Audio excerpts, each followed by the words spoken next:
Hello friends, welcome to mother simple kitchen. আশা করি যে যেখান থেকে আমার ভিডিওটা দেখছো, কাছে দূরে দেশে বিদেশে সবাই ভালো আছো। আজকে আমি তোমাদের সঙ্গে কী শেয়ার করবো বুঝতেই পেরেছো নিশ্চয়ই।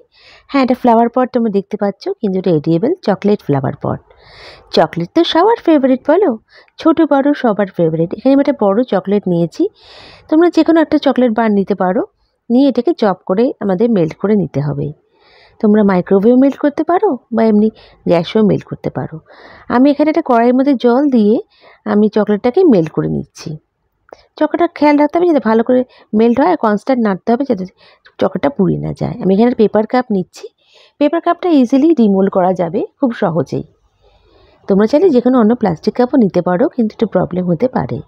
আমি চকলেটটাকে ঢেলে নিচ্ছি পুরো পেপার কাপটাকে। আমি পেপার কাপের মধ্যে চকলেটটা ভালো করে স্প্রেড করে নিচ্ছি। দেখো, বাদবাকি চকলেটটাও আমি দিয়ে দিয়েছি, দিয়ে পুরো পেপার কাপটাকে কভার করে নিয়েছি। এখানে চকলেটের কোটিংটা ভালো করে দিতে হবে এবং আমি এটাকে রেফ্রিজারেট করব 1 ঘন্টার জন্য।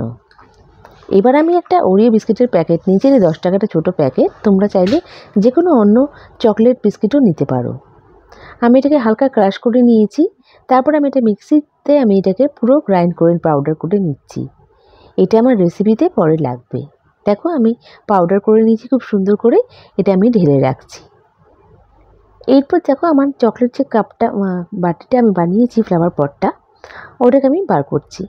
ফ্রিজে পুরো একদম চিল্ড হয়ে গেছে। এটা আমি হালকা করে এটা আমি নাইফের সাহায্যে কেটে দিচ্ছি। দেখো, খুব ইজিলি এটা বেরিয়ে আসবে, একদম ইজিলি বেরিয়ে যাবে। কাগজটা খুব সোজাভাবে বেরিয়ে যাচ্ছে। দেখো, একটুখানি আমার ফাটল ধরেছে, কোনো প্রবলেম নেই, চিন্তার কারণ নেই। এখানে একটুখানি চকলেট লাগিয়ে দিলে আটকে যাবে। দেখো কি সুন্দর বেরিয়ে গেছে চকলেটটা। কাপটা একদম পুরো ক্লিন সুন্দরভাবে হয়েছে। আমি এটাকে রাখছি। এর উপরে আমি যে দেবো সেটা হচ্ছে, আমি এখানে আইসক্রিম অ্যাড করছি। এটা আমার হোমমেড নোডেন গুড়ের আইসক্রিম এখানে অ্যাড করছি। তোমরা যে কোনো ফ্লেভার আইসক্রিম দিতে পারো। হোমমেড আইসক্রিমের রেসিপিটা আমার চ্যানেলে তোমরা পেয়ে যাবে। এখানে দেখো, আইসক্রিমটা দিলেই খুব সুন্দর লাগবে। তোমরা চাইলে কেক দিতে পারো বা পেস্ট্রি এখানেও দিতে পারো, কিন্তু আমার সাজেশনে আইসক্রিমটা দাও, দারুণ টেস্ট লাগবে। এর উপরে আমি ছড়িয়ে দেব আমার ডাস্ট করা ওরিও গুঁড়োটা। বন্ধুরা, আমার রেসিপিটা যদি ভালো লেগে থাকে প্লিজ লাইক করো, আর নতুন বন্ধুরা প্লিজ আমাকে সাবস্ক্রাইব করে আমার পাশে থেকে যেও, আর বেল বাটনটা প্রেস করো যাতে আমার রেসিপির নোটিফিকেশনগুলো সবথেকে প্রথমে তোমরা পেয়ে যাও।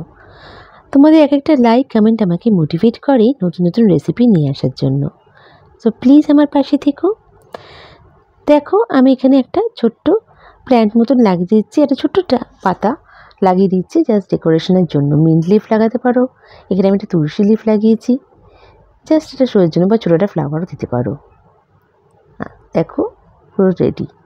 আমার রেসিপিটা কেমন লাগলো আমায় কমেন্ট করে জানিও।